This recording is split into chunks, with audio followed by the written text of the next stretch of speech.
This is how a lot of academia works right now. So right now, this is the mindset of professors in top schools. They get PhD applications from several very talented top students from all over the world. Basically, the best talent of the world. These students have excelled in school, undergrad, and many times have also done a master's. They are energetic and enthusiastic and idealistic and don't have enough research exposure, so even though they have tremendous potential, they don't know what are good problems to work on, how to conduct meaningful research, and most times don't know what exactly they want or are good at. And for the most part they respect and trust universities as place of education and advisors as someone who will guide them. A lot of these students are coming from different countries such as China, India, Iran, Taiwan, Korea, and more. With huge cultural and economic gaps between these countries, many times people coming from these countries have a strong tendency to leave their home country and they are less critical of the system/universities and professors in the US.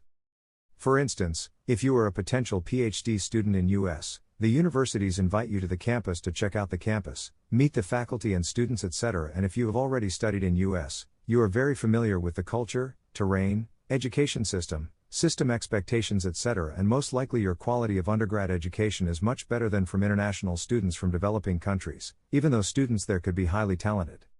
And you would have recommendations from known people in academia. So, you are already at a much head start. There are similarly many talented international students who go to their respective top schools in their countries and many times get great education as well. But due to some initiation cost of coming to a different country, not knowing the culture or expectations, they are less bold as corresponding US students. Most go by US News ranking and don't do a diligent search while applying for a school and a PhD advisor. And most very smart and talented people eventually end up going to industry. Now every PhD advisor knows that if you are a really talented person, your best bet is to work with a well-known person in the field at one of the top schools, as when it comes to faculty hiring, they mostly hire from such groups.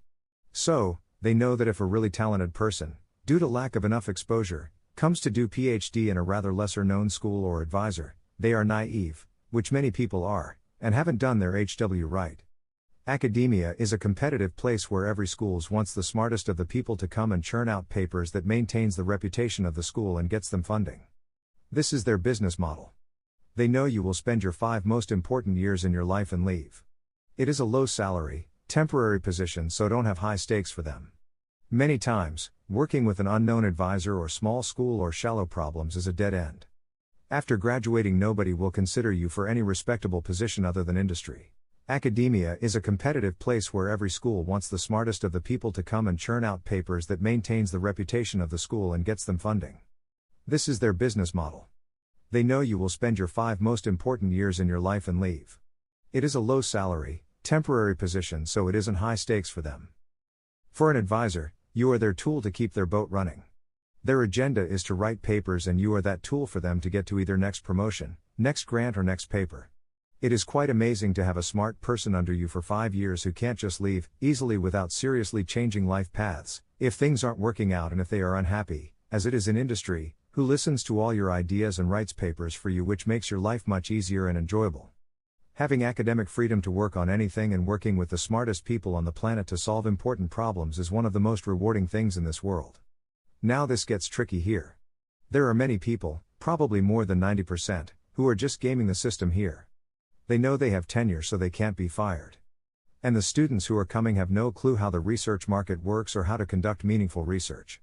So many will take shortcuts, i.e. won't necessarily work on important problems, won't seriously think about students' careers, or won't care about students' interests, or are just paper publishing machine who will get grants, hire students and just publish papers, or basically do whatever they wish to do. And that is not necessarily in students' interest. They are in top schools so they get hundreds of best quality naive students who will work on anything they would say, so that pretty much makes them invincible. And that's a lot of academia today. There definitely are some good people who are idealistic and working on important problems and working with their students, but they are a minority. As an example, recently reinforcement learning, RL, has become increasingly hot in the market. There are a lot of people working on RL suddenly. In 2 years, something else will become hot and they will start working on that. Academics have basically become this money-chasing entities who will work on things that suddenly become hot. There is less appetite in the system for deep fundamental problems. There is less tendency in the system to care about what students are good at and to work in those areas. But this isn't how human mind works. You can't change your neurons to adjust to what is hot in the market. You aren't doing this as a real job and aren't paid for it appropriately. So overall there is a huge mismatch in expectations of the students versus academia.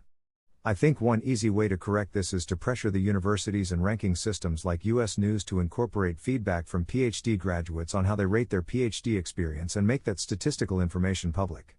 Also talk to past PhD students of an advisor and make Facebook group forums where you have an idea of how a particular professor works with their students.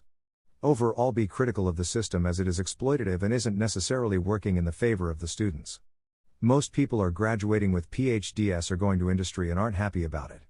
Also note that PhD is not a linear process. People spend a lot of time thinking about a lot of things.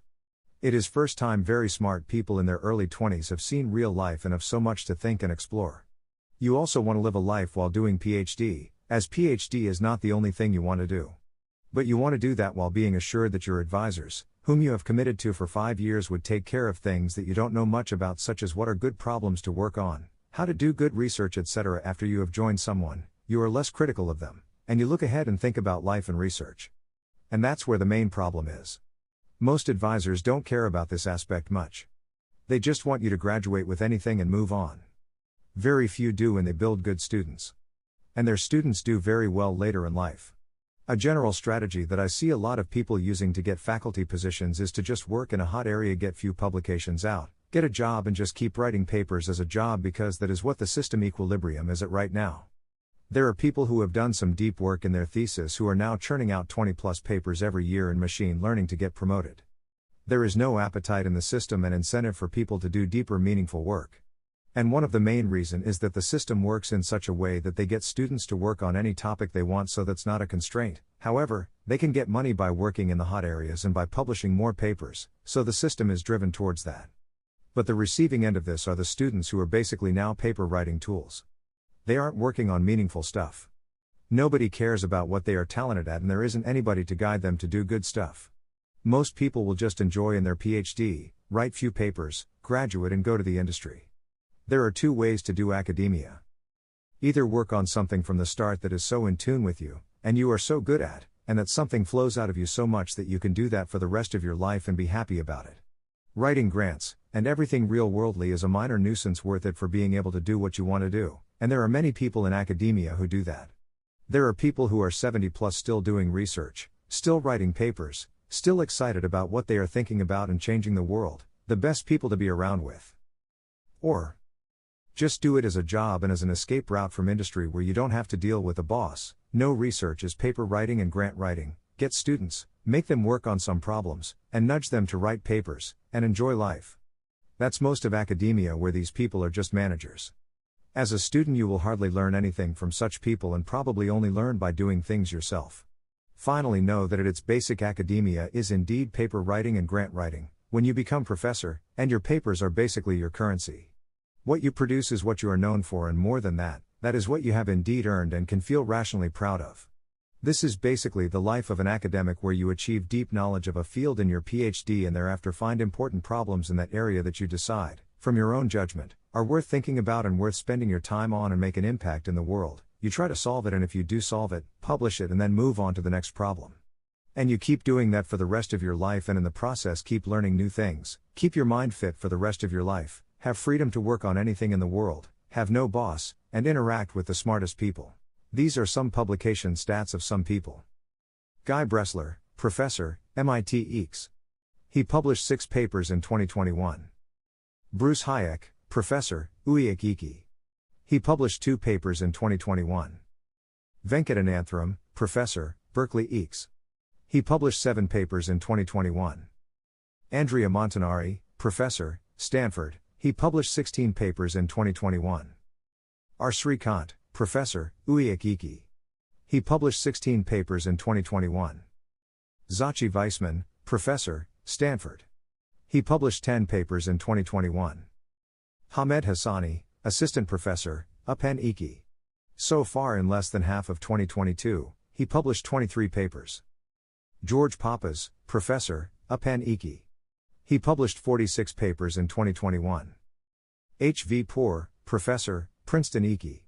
He published 239 papers in 2021. These are some other people in different fields who lived their lives as I mentioned. This is Frank Lloyd Wright. He was an architect in Chicago. Before him, people designed buildings in the European architecture that they had seen in Europe, where most settlers there came from. All buildings had similar features and form, and pretty much looked alike. Frank Lloyd Wright designed buildings that were nothing like that were built before. Each building was different from the other, each built uniquely designed and specialized to its function, its location and surroundings. Following are some of his buildings.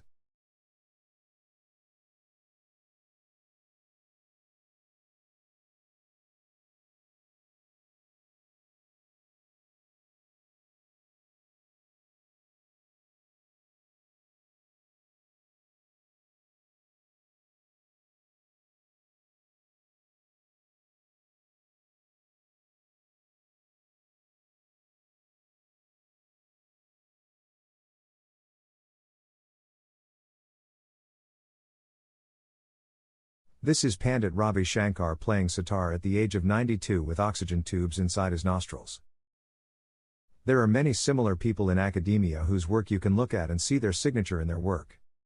All these people felt their work and built things based on their unique intuition. Independence of mind and courage to think for yourself and create something valuable are one of the highest virtues. Try to find your instrument and your music and hope to become one of such people who change the world by the magnificent creative spirit of theirs.